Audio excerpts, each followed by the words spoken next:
are Pro Cannabis Media.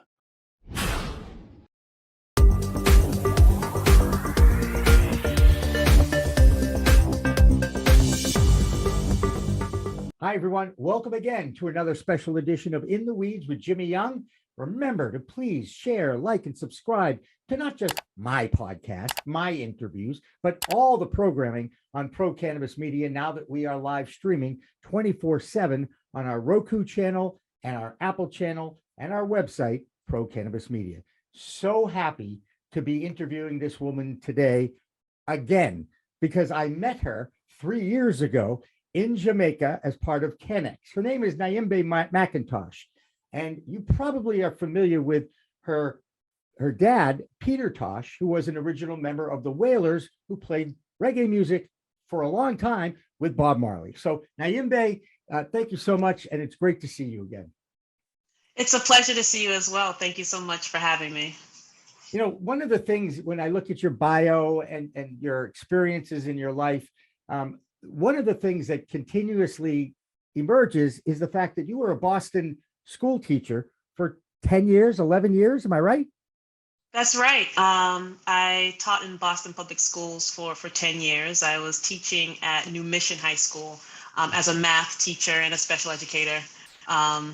And I did a little bit of science as well. That's right. And you ended up going to Wentworth Technology School, and then you got your MBA somewhere else? Yes. Well, I did Wentworth Institute of Technology, electrical engineering degree, and then went and got my master's in education at UMass Boston. There you go. Terrific. And I know we know hundreds of people the same, so we don't need to go into the, do you remember, do you know? Let's cut right to the chase here. Tell us a little bit about the Peter Tosh Foundation and what you're doing now. Yes. And so my father actually passed away in 1987, and so when he passed away, his estate went into public administration, and so for many years it was administered by a public administrator, and it wasn't until 2009 where the family kind of realized and became educated enough to be like, hey, this is actually something we can control. And so finally, it was actually a local attorney, David Warnoff, that was like, shouldn't this be run by the family? And it was like, I didn't know that. It's just always been like this. And so in 2009, I became the official kind of head of the estate. And so with that being my responsibility, we've always tried to do any and everything possible to promote the legacy, from working on a major motion film, working on a Netflix series, working on docuseries, a play as well, theatrical play. And then, with the booming cannabis industry, and my father, as you mentioned, he was a founding member of the Wailers, but also started his solo career with the iconic song Legalize It, an album, which is right here. And so that's been the song of the legalization movement. And so it only seemed right that we venture into the cannabis space. But before doing that, it was very important that we have a strong foundation in a literal sense, but also in the figurative sense. And so we launched the Peter Tosh Foundation because my father always had music with a message of equal rights and justice, and to uplift people and educate people. So we thought it was important to do that first. Yeah, isn't it amazing? As far as I think we need to go, we have come quite a long distance, to the point where both in a Massachusetts, in a legal adult use state that's had a medical program since 2013, that I've had my card since, and now it's actually a political issue in our federal government, which continues to just not get educated enough about this plant. But we are light years ahead of where we were a decade ago. Isn't it amazing? It is quite fascinating. It was 2014 that I visited Colorado, when they first became legal for recreational or adult use. And even still, as far ahead as we are from the federal government, you visit California, who's had legalization for many, many years, there's so much more to come as, the industry progresses in different areas in different states. And it just takes the education along with the regulations, of course. Absolutely. And Lord knows there'll always be regulations when it comes to cannabis. And even those who are advocates for it are, for the most part, willing to go along with a lot of these. In Massachusetts, though, there is a huge controversy over these host community agreements that licensees have to acquire with a lease before they can even start their application process. So I really believe that even though Massachusetts does have a vibrant market, I really think they've done everything they can to slow down the rollout.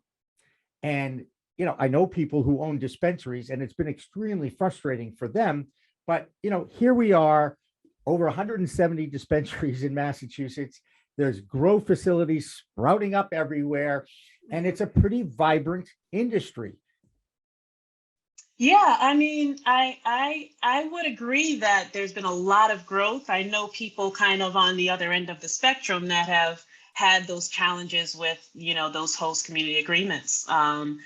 They're paying rent in properties for several years. I know people that have, sold their homes to try to sustain the properties that they own. And so it's been a challenge, I think, in the sense that, in particularly people of color, that and those that have been affected by war on drugs, although it's vibrant, I still feel like there's a huge disparity between the people that are participating in the industry and those that have been affected by the industry. So I would definitely like to see a shift, with participation when it comes to people of color. And that's nationwide. It's not just Massachusetts. Right. And it's also one of the ideals of the CAO law. It's not even a law. It was a public document that Senator Schumer introduced last summer. And of course, Senator Booker from New Jersey, he is adamant about making sure that there is a justice, an expungement of past records for those who have been incarcerated, which I know is something that's very special to you. And I also know of your work with Steve D'Angelo's Last Prisoner Project. How is that movement going? And I'm on the newsletter of Steve's and Last Prisoner Project, so I know they've done some amazing things considering. Oh yeah, most definitely. So with the Peter Tosh Foundation, the Last Prisoner Project is what we call an advocacy partner.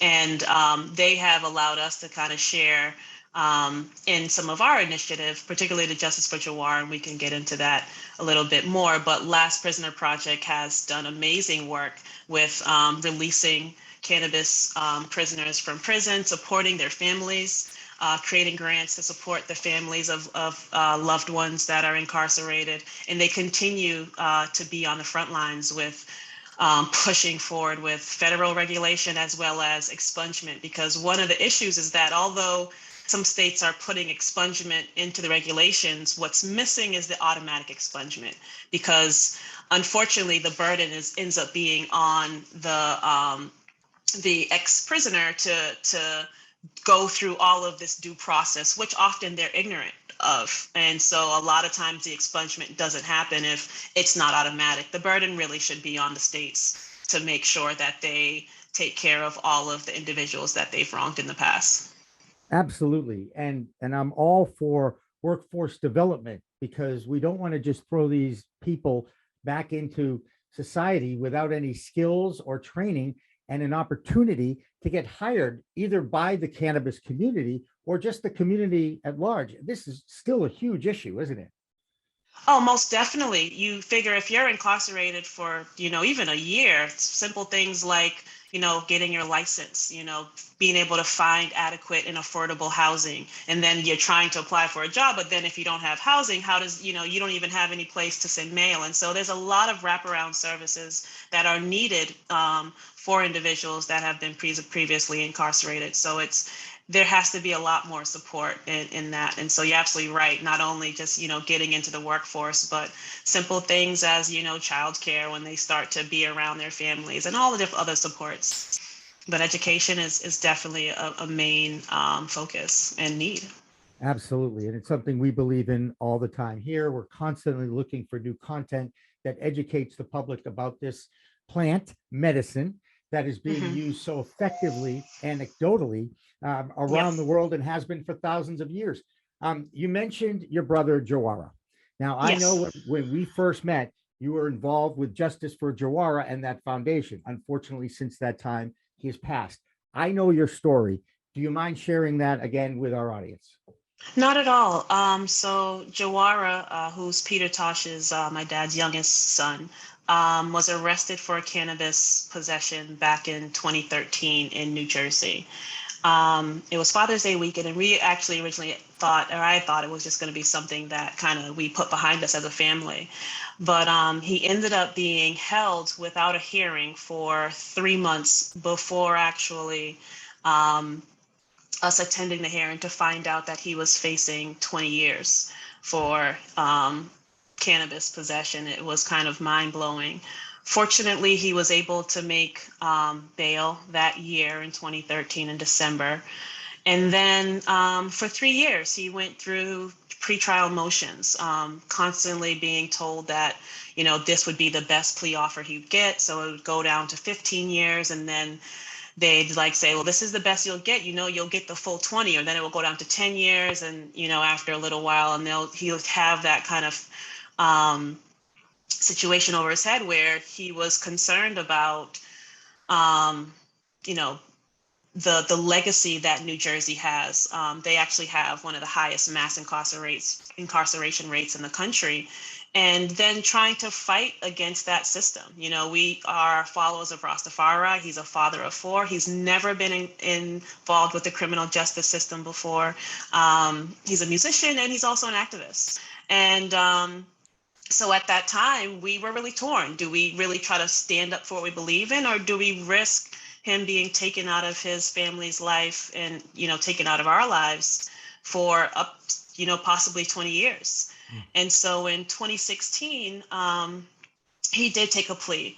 And at that time, I think it was down to about 5 years, but because he had pretty much did 6 months, they were saying that, you'll probably only serve about a year total, if you turn yourself in, so you'll probably just be able to put it behind you. And so at that point, my brother decided to turn himself into Bergen County Jail in January of 2017. It was about a month later when my mom actually called me very frantically on the phone, and she could barely speak, but she was saying, Niambe, there's a doctor, there's a surgeon on the phone. And he's saying something about your brother. And so the surgeon was like, hey, Niambe, I'm, Dr. So-and-so from Hackensack Medical Center, and I need to perform a life-saving medical procedure on your brother. He's been attacked by another inmate in jail, and we need to authorize this surgery. We had not heard anything from the jail at this point, and this was our first interaction, knowing that something had happened to Jawara. So we authorized the procedure and eventually flew right away. We just, got together and flew to New Jersey to be by his side. When we got to Hackensack Medical Center, they had told us originally, like right at check-in, they were like, oh, he can't have visitation. You have to call the jail. And so we called the jail, and they're just like, we don't normally allow visitation. That's not something that we do. He's a ward of the state. And so honestly, I know that it was my father's name that allowed them to, make a consideration for us to see him. And when we walked into the surgical ICU, we saw Jawara. He had a neck brace on. His face was bruised. He had half of his locks were shaved off. He had a breathing tube down his throat. He was connected to oxygen, and he had handcuffs on his ankle, and he was surrounded by correctional officers. He was fighting for his life. And it was really at that moment where I realized that that's when I quit teaching, actually, and knew that I had to, pretty much, I knew I had a new purpose ahead of me. Unfortunately, he had severe traumatic brain injury, and he was unable to do anything for himself.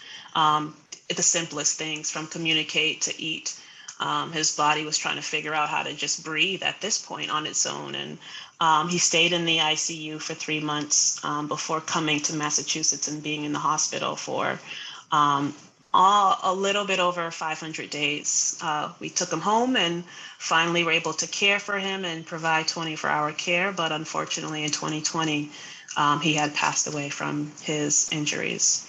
And so that was the continuation of the Justice for Jawara, that we continue to share his story to let people really understand how important federal legalization is, if not global legalization. America incarcerates the highest percentage of the global population. And we are known to, compared to any other major country, you look at China or Russia, it's just not okay. And it's not a safe place for particularly people that are nonviolent offenders. Right. And so federal legalization is urgent. It's not something that we can continue to just push back. Yeah. And by the way, that's an amazing story. And it's also available at a very special dispensary in Jamaica Plain in Boston called Seed.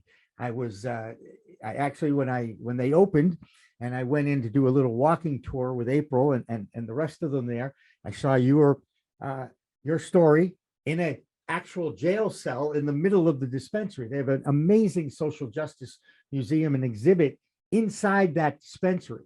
And I have urged people, that is what we call a destination dispensary, besides just the dispensing of the plant medicine, but just to learn about the history of it.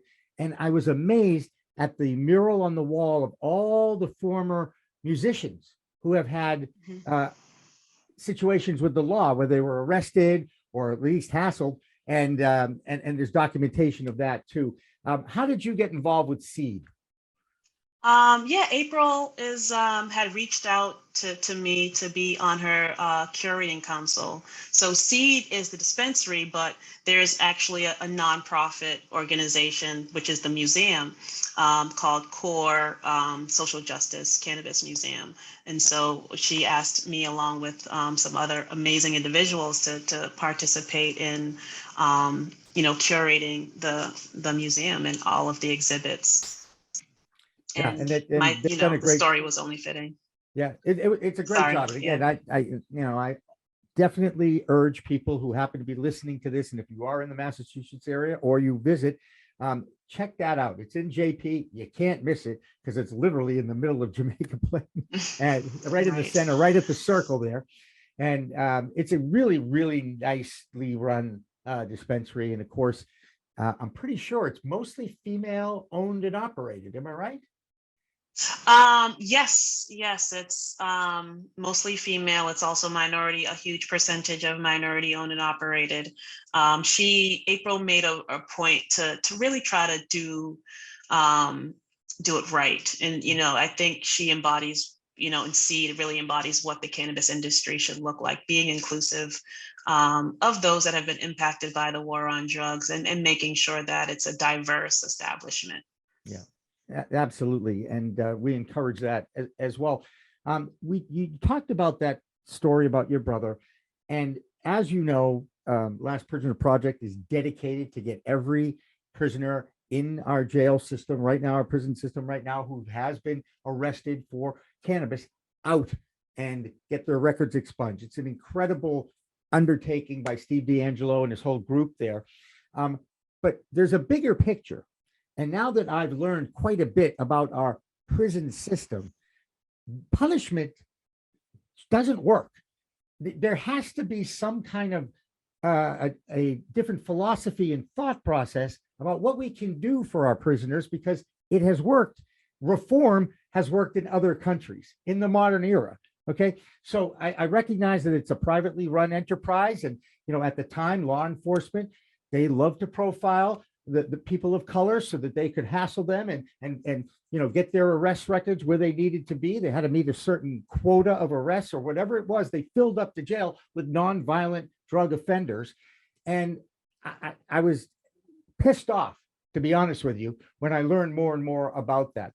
Are you involved at all in any kind of a prison reform movement other than working with Last Prisoner Project? That's one of the main movements that I participate in, and through the Peter Tosh Foundation, we're continuously looking for partners to really to really share Jawara's story, to have people understand why prison reform is definitely needed. As you said, punishment does not work, and a lot of people that are in our prison system are dealing with poverty first. And mental illness as well. And so when we look at even our most violent offenders, usually that's an issue around mental illness. Healthy people don't usually kill people. You know what I mean? Thankfully, yeah. That's usually how things work. And so it's if we can, as a society, understand that first, access to good education is most important. There's a direct correlation between the pipeline to prison and those that are illiterate from a very young age, and you'll see that people often stray away from school if they struggle academically, and then what's left is getting yourself in trouble, and that's universal. It doesn't matter the color or creed that you come from, but unfortunately, often in predominantly Black neighborhoods, you'll find that the education system doesn't match their white counterparts in a lot of spaces. And so it's time for us as a society to really invest in education first, and then also support those that need mental health support. Now, and during the pandemic, there's been just an influx of situations, and we're seeing that it's affecting everyone, and we as a society definitely have to do a lot more. Yeah, and again, I hate to bring up sports, but that's my background. And professional athletes are recognizing the importance of mental illness too. And we've seen some examples in the news, even within the last year. But I want to talk to you about the educational system here in the United States, because I like to think of myself as an educator and a coach, as well as a producer. And I guess I'm a little businessman too. But I am concerned not only about our cities and the education there, access to the internet there, like they get in the suburbs, right? But it's what is being taught. Our life skills, don't you think life skills or more vocational trade education would be more valuable to people in our world? I mean, how do you view some of the reforms in education that you'd like to see?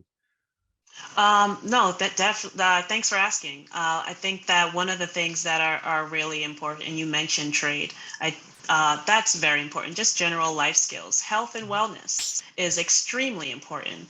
We have a health epidemic, right now, and we have large numbers of people dying from heart disease, diabetes, and only if education of like how diet, simple little things, that could easily be taught from a very young age to help us understand how we can not only have outlets for when we're stressed, but also how we can impact our bodies healthy through just exercise and some of the fundamentals. Finance education is not taught in the schools. Some schools will teach it, but it's very few. It's not something that's as mandated by the government. It's not part of the core curriculum. And there's some, exceptional schools that offer that, but we should all know how to balance a checkbook. We should all know how to use an ATM by the time you graduate. You should understand the difference between a credit card and a debit card. And so even, and I will go into sex education, and just sex education is health education, where it's human biology on how to, how to like understand how we function as humans, but then how to be safe when you function as humans. And so Right. I could go through a long list, as I'm a former educator. So there was always, I used my space to kind of show documentaries during lunchtime. I was a teacher that, would try to give everything under the sun besides on top of math, while I had students for those 4 years in high school. It's funny, something I learned today. I knew that you were a teacher in the Boston school system, but I didn't realize it was math, which is Yeah. kind of unique for a female, because that whole STEM initiative, and I recognize that women can learn engineering skills just as well as men can. I recognize that. Okay. And in Yeah. fact, maybe even better. Okay. That being said, it's still rare. And that's why I think it's awesome that you were able to do that for quite a period of time in Boston. Obviously, you Yeah. enjoy that experience. There's nothing better than seeing your students actually learn something and then use it in life or in their world, right? I mean, I still live for that. Yeah, I mean, I've had students to just highlight how simple education can help. When they come in with their like yellow or orange soda, I'm like, hey, you see that ingredient? You know, yellow number 5. I'm like, that's a carcinogen. Do you know what a carcinogen is? I'm like, that's a cancer-causing ingredient. And I'll watch a kid take it and throw it in the trash right there, and come in every day after that, just drinking water. And so, yeah, I was an engineer for many years, and I always love working with my hands, and so thought that's really what I wanted to do. But I've always had a passion for young people and educating and helping young people. So I realized I really enjoyed teaching, and so that's where I spent most of my time teaching. And that's great. And I always say, once a teacher, always an educator. Okay. Yes. And that's really, really important. I want to offer one thing on recording, okay, and make sure you understand that I have no agenda here. Somehow, some way, we'd like to create either a public service announcement or tell your story to our regular audience. Whether it's a 1 minute or a 2 minute little video, we'd love to do it. I always rant about the fact that we're trying to learn about this plant, but the industry is banned from even doing public service announcements on traditional radio or TV. We're an internet network. I welcome it. I would love to offer our services to produce something for you and your foundation, if you'd be interested in that. I definitely love to learn more about it. Sounds pretty cool. Sounds interesting. You have my contact information through William, yep. I'm sure. But it sounds like something that, we can definitely participate in. Fantastic. Niambe, it has been, now I've had 2 pleasures of hanging out with you and talking with you. This one we will preserve forever on the internet. Okay. I promise you that. Awesome. And again, thank you so much for joining us today. If people want to find out more about the Peter Tosh Foundation, how do they get in touch with you? What's the email or the website they can check that out? Thank you for asking. So it's www.petertosh.com, and then @PeterTosh on any social media platform. So that's Instagram, Twitter, Facebook, you name it. And so we're pretty accessible.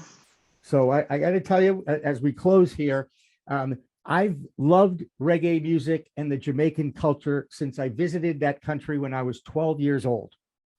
Oh, okay? Wow. Awesome. And by the way, I was not partaking at 12. It was a few years later, but I still appreciated the music. And even in college here in Boston at Tufts University, one night we went down to the Orson Welles Cinema in Harvard Square, and Jimmy Cliff was playing at the music hall. Nice. I'm dating myself here, but that's what it's called, right? WBCN, the radio station, simulcast the concert. And after the concert, we all piled into my car, drove to Cambridge, watched The Harder They Come, and Jimmy Cliff showed up at the end of that movie. And I waved to him, and then I walked up to him and I shook his hand. And that was really a thrill for me. So I love the music. I love the country of Jamaica. I want to see them get their just place as the international community evolves with cannabis. Are you involved at all in the native land as far as the growth of cannabis besides growing it in the ground? We are working to build more relationships with some of the Rastafari communities there, and really work to integrate them into the cannabis industry. It's very complicated since being in a whole other country. I learned that at CanX 2019. I'll tell you that. Yes. I actually interviewed the first man, the Rastafarian, that was at that conference, and that was a thrill for me.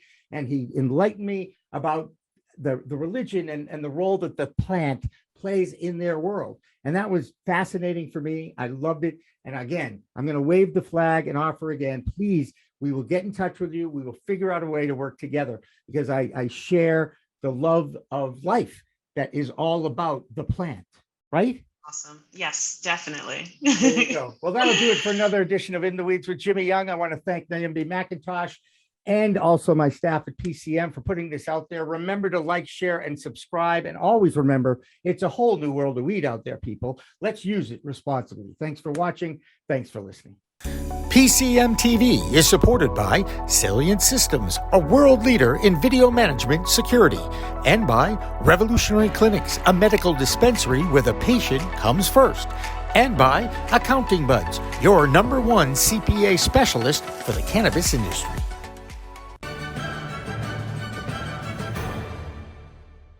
Weed Talk and In the Weeds are two productions of Pro Cannabis Media supported by Revolutionary Clinics, one of the top medical cannabis dispensaries in the Massachusetts area, now with 3 locations in Greater Boston, 2 in Cambridge and 1 on Broadway in Somerville. Rev Clinics has a patient-first mission. They will customize your needs as a medical patient with the proper titration and combination of strains, flavors, and products. Rev Clinics, where the patient comes first.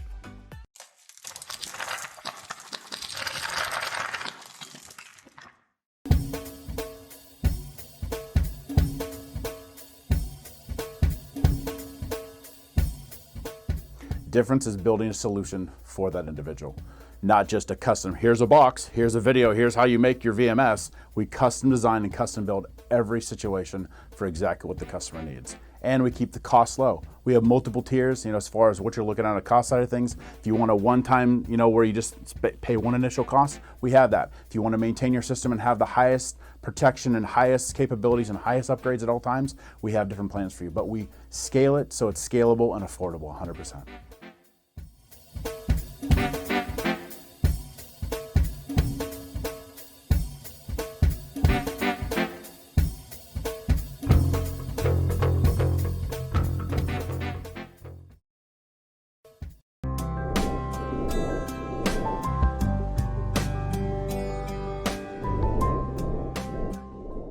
Pro Cannabis Media programming is available live and on demand on our Facebook page at Pro Canna Media, on Instagram at Pro Cannabis Media, on LinkedIn also at Pro Cannabis Media, on YouTube and YouTube Live on Pro Cannabis Media, Twitter at Pro Canna Media, and on twitch.tv/Pro Cannabis Media. So like, share, and subscribe to all of our content, newsletters, and shows live or on demand.